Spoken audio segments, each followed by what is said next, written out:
What you got there? Ooh, I am making us a ribeye, Italian Chophouse style. Okay, that sounds delicious. Just got the garlic, Okay. got the olive oil, Yep.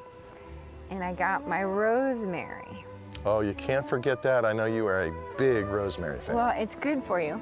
It means remembrance. Okay. Nice. And so you just put this on the hot griddle.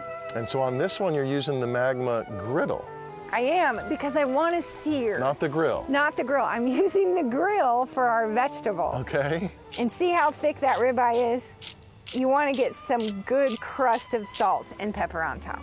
The garlic is perfectly caramelizing, which means it's ready for the ribeye. You ready for this My sound? mouth is watering already, so yeah. So is mine.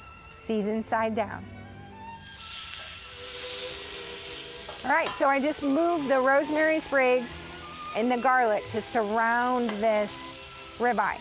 It's just gonna lean on it and give it some good flavor.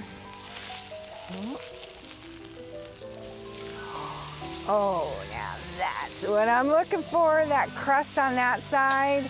Now I'm gonna take the garlic that's all caramelized and soft and been cooking next to his buddy. Put that on top. The crunchy, crispy rosemary goes on top. And now I'm gonna tent it so it cooks to perfect doneness. You can hear it still sizzling.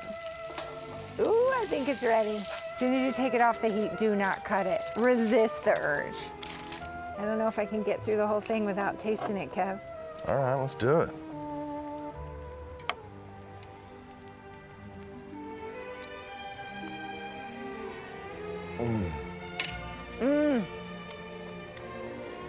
That is delicious. I can taste the rosemary.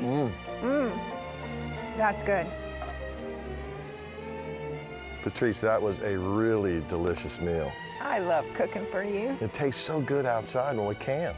Speaking of outside, do you think we're gonna get to see the Aurora Borealis or the Northern Lights?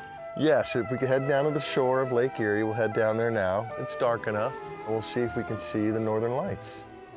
Better get to it before I slip into a steak coma.